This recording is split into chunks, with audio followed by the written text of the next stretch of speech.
Hi, I'm Dan Brunton. Welcome to the Connection podcast series.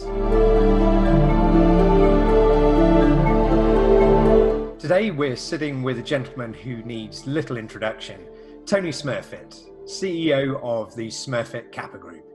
So, Tony, welcome. Thanks for joining us today.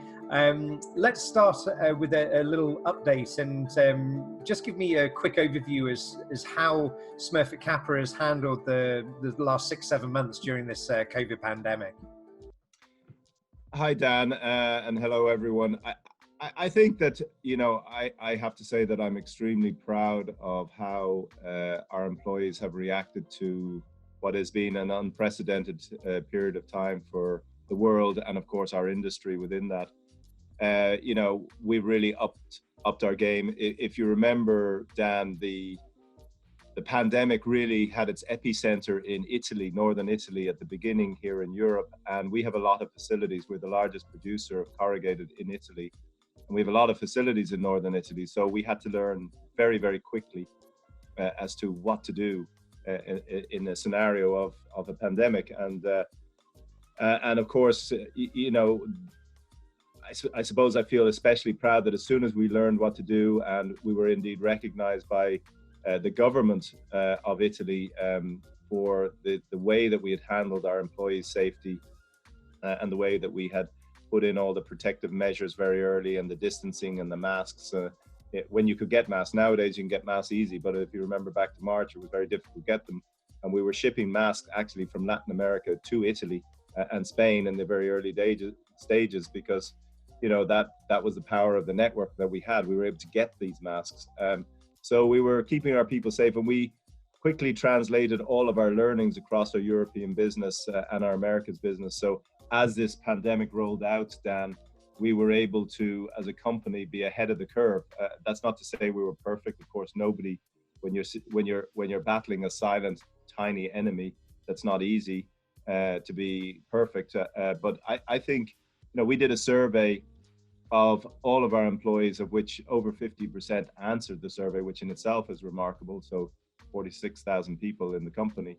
And over 90% of the employees felt very happy with the way that we had looked after them, the way we had, looked after their safety, how we communicated with them. Because as I said at the start of this pandemic, as I said to our people, the first thing we have to do is communicate. The second thing we have to do is communicate. And the third thing we have to do is communicate.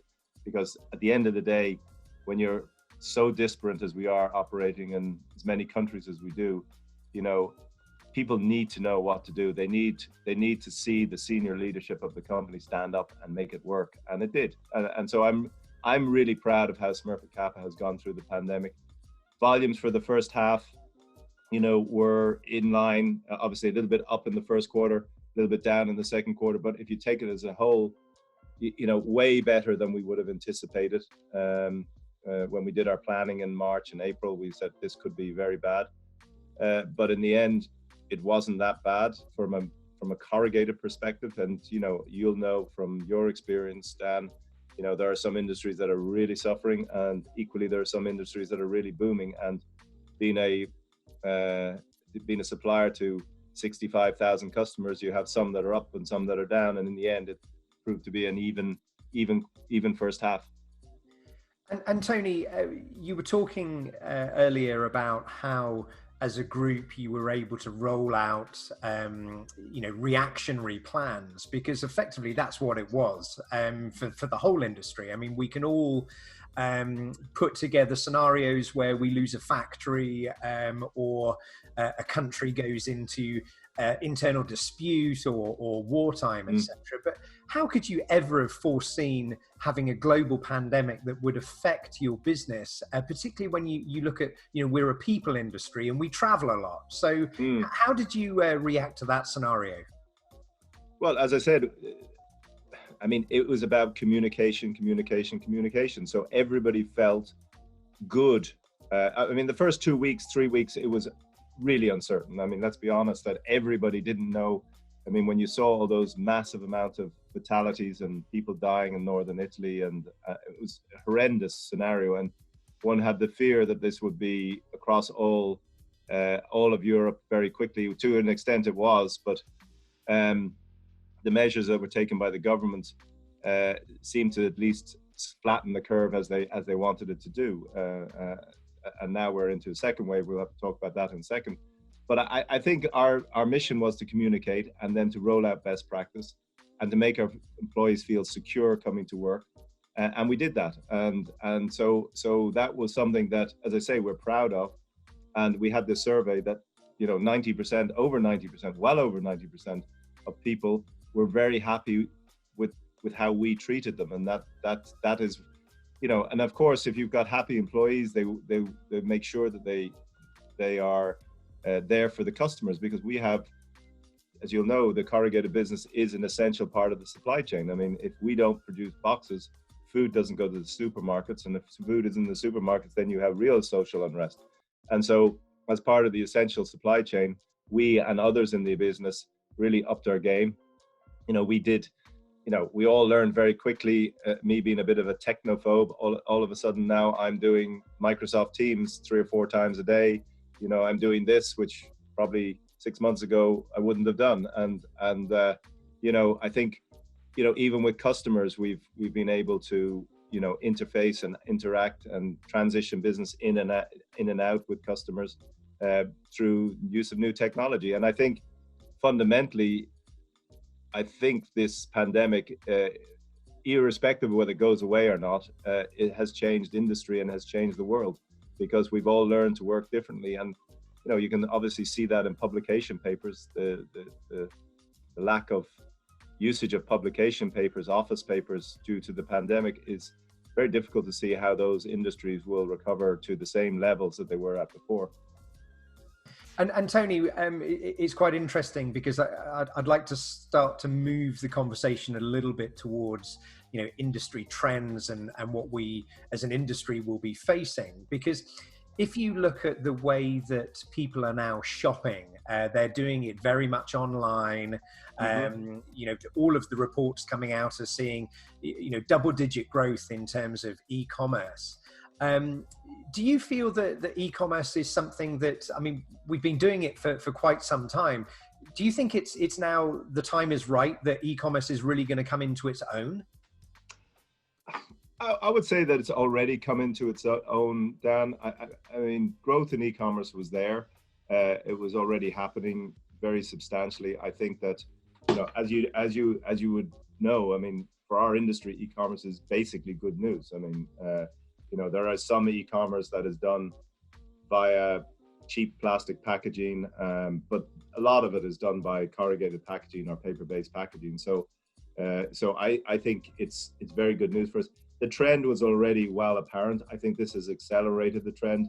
It has accelerated people's learning of e-commerce. A whole generation that perhaps, and probably put myself in this area, a whole generation that perhaps wouldn't have been comfortable doing e-commerce have had to learn to do it, and therefore are now shopping online more readily. And the challenge for us as an industry is to make sure that when people get unsustainable packaging solutions in e-commerce, that we, the consumer, says, we don't like this. We want to have either paper-based packaging solutions or corrugated packaging solutions. So, I think that, for us, the trend of e-commerce was very alive already. You already had, close to double-digit growth, but it has accelerated it substantially. And Tony, that's effectively going to put pressure on the supply chain and also the effectively, when we look at the digitalization of the value chain, how are you actually interacting with those brands who are actively pursuing this growth of e-commerce delivery? Because obviously that's going to put an awful lot of pressure in terms of different size packs, et cetera, et cetera. This is one thing that the industry has not been great at, is that the awful things we see on social media with people opening a box and taking out one biro.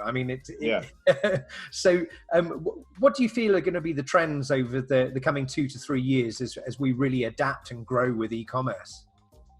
It's a great question. I think our head of innovation and technology has said that I think there's something like 5 billion YouTube videos of people unpacking products and being unsatisfied with them. So you're entirely right that there is a bad experience for a lot of people when they have over-packaged products. I mean, one of the things that we in Smurfit Kappa always talk about is a war on waste. I mean, we talk about corrugated packaging being the sustainable solution, which it is compared to a plastic-based product.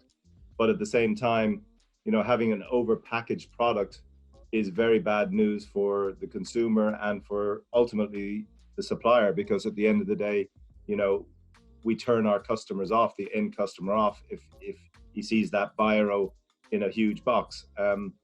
I think, our challenge is to make sure that we take on board the very different challenges that each individual supplier has to deliver his product in an efficient and non-wasteful way.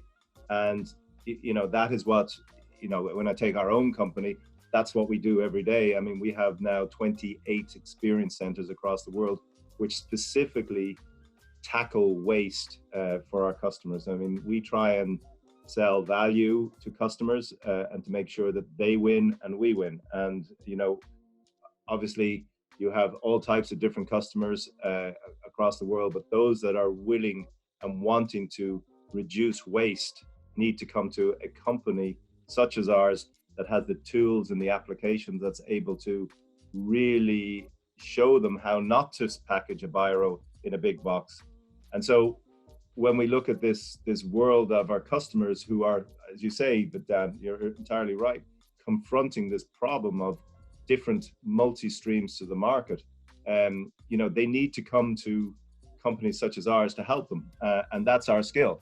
I mean, that's the skill that we offer to the 65,000 customers. And that's why I think are so successful thus far, is that, people really want to understand, the sustainability agenda. They want to understand the supply chain issues. They want to understand the war on waste agenda.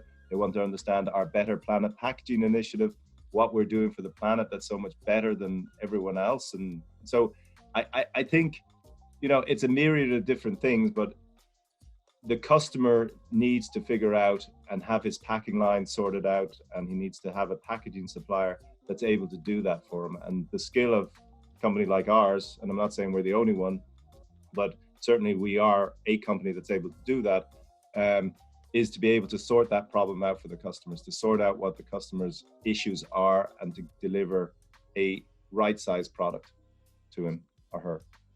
Tony, can we come on to North America? And I want to ask you a question it's totally non-political, okay? We don't want How can it be non-political in North America at the moment? Well, okay, so effectively, it's like Brexit in the UK. It can't be non-political. Well, I just really wanted to get a good feel from you in terms of Smurfit Kappa as a group. What disruption do you see during an election year within the North American market? I mean, obviously this one is compounded with COVID and with all the issues around the apparent ill health of the president. But I mean, what do you see as happening in terms of supply and demand in that North American market? Well, Dan, it wouldn't be right for me to say anything about the North American market, because we're less than 3% of it. We're very small. We're big in Texas, and we've a facility in Arizona and California. We're very big on the what's known as the Maquiladora region, which is the northern Mexican border between America and Mexico, but we're on the Mexican side of that. So we could have been impacted by the NAFTA issues that were going on, I suppose about 2 years ago now, that have now resulted in another name. I can't remember the name, the US Canada Free Trade Act or something like that. I forget what it's called. We could have been impacted by that, but actually overall the whole issues with the political scene in North America with regard to China have been basically beneficial for our company. And basically beneficial for the US producers, I would say, especially, the China supply chains have got more difficult. So therefore people have moved their production to northern Mexico or the United States. I mean, obviously there's political pressure to move it to within the United States, but there's equally pressure from supermarkets and big users of corrugated to have cheap products in their stores. So the balance is how much of the stuff that we're producing is produced in North America or versus Mexico, and we still see a shift towards northern Mexico as being a relatively low cost place for our customers to produce their products. So we continue to invest in whether it's Tijuana, Mexicali, Nuevo Laredo, Juarez, I mean, and one other place where we have a facility up there, because they are very strong growth areas for us. With regard to the North American growth in general, I would say it's decent. I mean, what we're seeing, ourselves, and I would say what we've seen in Europe here and what we've seen ourselves is that, the COVID has meant that a lot of industries are very badly hurt, but equally, as I said earlier, a lot of industries are doing very well. And some of those industries that are doing very well are industries that will, supply the home, because people are staying at home. People are renovating their kitchens. People are putting in new TVs, because they're not going anywhere. They're not traveling. They're saving that money. I think if you look at the savings rate in Europe at the moment, it's at an all-time high by a street factor. And so people have money in their banks. Some of them, people are keeping money in the banks because of fear of job losses and fear of safety. But some are because they have decided they can't go to their holiday in Greece, or they can't go to their holiday in Spain, or so they're at home and they have additional money. So I think there was a survey done by the Financial Times that at least 66% of people have saved money because they've had nothing to spend it on. And ultimately they're going to spend it on their home and their kitchens and their TVs. I mean, we see huge orders for televisions at the moment, and more than normal at this time of year. And there's no World Cup on. Normally it booms at World Cup time. Well, Tony, thank you so much indeed. It's been a fascinating quarter of an hour spending some time with you, just chewing the fat. So thank you so much indeed for your time, and wish you all the best to you and everyone within the Smurfit Kappa Group. So stay safe and stay well.